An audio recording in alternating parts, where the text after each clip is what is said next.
manya kino sijja kubira essimu ngagamba tudagamba bajja mukwabiri kukumi na mwenda kukidda ekiteredde ogenda kusala mulambo twakava kulya kati mmere essaawa awasiza okunkanga weewo twakava kulya mmere kati bakubidde essimu sala mulambo kambuuze ogenda kusala ki mukutreatinga mayiti oba gwoyita omufu waliwo patisi zoyina okuyisaamu eddagala obulungi okumutreatinga oba okumupreservinga eddagala litambule obulungi omuntu zoyina okusala yes okumutreatinga okuyisaamu eddagala litambule omubiri omuntu oyo abeere preserved for long oba bayinza oba bagala muziika after 1 week after 2 days after 3 days tolina omukuba formalin kyogenda okukola ogenda kumusala mupreservinga yes musala kuteekamu eddagala mulimu ebitundu byolina okusala abasinga kunkise tuva kulya kati mmere bwomala okusala emmere gyolidde osookudamu n'olya era ngenda kulyange sirino ndipakinzi era wenaamala osala nga nvuddeyo kuba kati bampisa akali mu kaspeedi ngene nkakwasaganira akamere kange nja kudda nkalengana mwana nze simwenkanzeeyo tisimwekangira kibaba kati ogera okusala mulambo oveeyo odde muno mu life obenga bwobuli kati nga siina kinkyuseeko nga ne bwe nsaze simujjukira nako nekifaananyi kye sikijjukira nako nti mbaddeko naye naye nga nkimanyi nabwe nkozeeko nekifaananyi kati obuvumu obwobujja nakyali kyekaba ento bwe natundibwa abantu babaayo nga tuli bagumu mwewanyumiza ebintu ebyo ntino otera osala emirambo n'empakana naye omukulu ogulidde ng'ayogera azigennyini muwulidde ng'ayogera kati omaze ebbanga ki ng'osala emirambo nambuuze nga atategeera omaze ebbanga ki ng'ogisala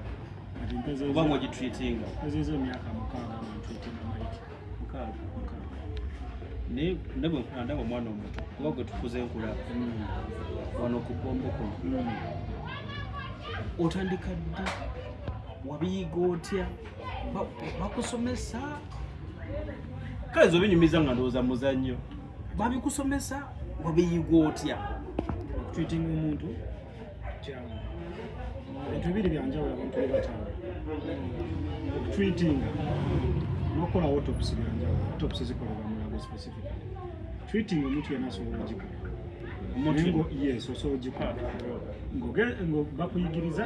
kubanga era mu kutreating olina okukola kyetuyita last office yes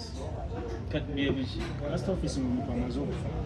olina omuyonja noteeka kotoni mu nnyindo okuziiza backflow nabisoma muganda kakusiwe kali awo nga ka mirambo kusala mirambo kutreatinga n'ebirala kati obeera naye mu nnyumba mungi obeera naye gweka mu nnyumba naye kati wengenda kati bano ab'ewaka so mutreatingira mu nju ye mu ddiiro mu kisenge nga ndi munzika oba yafiiridde ku ddwaliro oba ne bamputa ku ddwaliro oba nga wendi era nja musika omutwale mu mukyali mukoleko eyo wendiyonzika ng'oliweka naye ibwomu ng'atandika nfatebwanga n'okunyumyanyumya osooka kunywa ki nga tonatreatinga osooka kunywamu ki kuba nebuuza obuvumu obwe simanyi bwe ngomabeera olaba bulabi mulambo kati okugisala ekyo kyabulijjo abaana bangi bali mu funeral services tobalaba obuto nga basala of course kati funeral service olowooza bakola kati ogenda musala anti genda ku administralinga ddagala genda teekamu ddagala ina omukuba formalin nosooka nzitiramu gasi nasooka nfumitemu nekituli akozesa equipments zetajja kunyonyola kuba nekazitegeera kozi nga tugenze nenzikulagako naye nga nosooka nenzija gasi omukuba formalin before kuba formalin sooka nenzija gasi omugjamu otya gasi gasi ofumitamu fumitamu equipments zetuyina nga unaba nido oba shapu kompiso eno gyetuyita shapu nido akaiso gyofumita bwoti anti kati tuyina equipments ezamumakyalenga nazo gyeziri nozifumitamu munda kati gasi nafulumiramu obwo obutuli oba shapu obutonayo kaka nababanazi atuyinamu muno biveino ebisusu mubisambi ebisinga otukolera otambuza fomalini wakaoda omuntu ono kumusalasalamu omumbisa ogenda sooka mumusala then otekemu fomalini oyisa muno bisambi naye however kisinzira olwa abantu abamu batuukako ewaabwe nga tebagala sala ku muntu nga tebagala musala nako okumusalako like okumusala nti administralinga eddagala ne bakugamba mu treating ng'eddagala olikuba direct muki mu lubuto nga tomusazeeko wadde omukolako ekintu famire yeegaana waliwo abagaana ne bagamba tetwagala jukira olidde afiiridde waka mukuba eddagala kitewo naafiiridde waka yes kati ono gwengenda okulako side hustle omuntu ali waka side hustle kugamba ngoli bwe nagenda okukola akalimu kati ino side hustle y'okusala side hustle era ngenda kuyitirayo bakwasaganya akasente bakampe nkomewo nkiyingemu nga kati bw'okoma ogenda waka obwero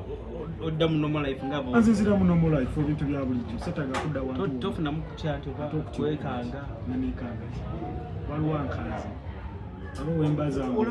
olabanze ngenda bugenze kuziika nenda bulabi ku mulambo nomulowoozaako wiiki 2 ate omulambo ebasigula byefeesi mpulira bubi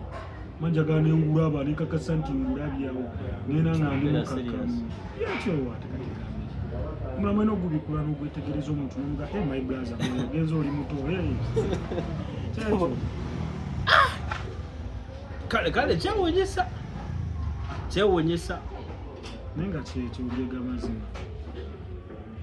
olaba nze nna n'okutya ne wendi kati ate bw'otyaki lwaki oba otya jasobera ogenza olaba maiti omusala n'okumulaba ebintu bitono nnyo ate nogamba nti bw'omala osala todda muno mulayi kati bano aba-accident tugambe ki aba-accident batomedde betulina ogategata batugambe ki tolina mukwennya sirina kyenyenya yadde nokola kyawo nsigalanda kati bwoba olina omukazi kayaba akimanyi tosale mamarahimu makimanyi tosale akimanyi ako kasaidi haso naye akimanyi bwosala mu biseera byange ebyeddembe mbikola ebyo kati bw'okoma weka kkiriza n'omuleetera ennyama ewaka zokuleeta eyo ate nze ndi abantu tetuli abantu ate buzibu kyekyo egwo mulimu eyogatizemu talina buzibu bwonna tojjukira abantu abo feesi zabe kuboozera bibajjukira ate ne nemba mujjukidde simujjukira nti antiisa mujjukira nga wenkujjukira nti just a normal person sirina threat ate mba namusala nnyamba ye aleme sumbwa abantu awumulemirembe kati ate lwaki mba mutya gyoyise side hustle kabaka side hustle kagobamu tumanka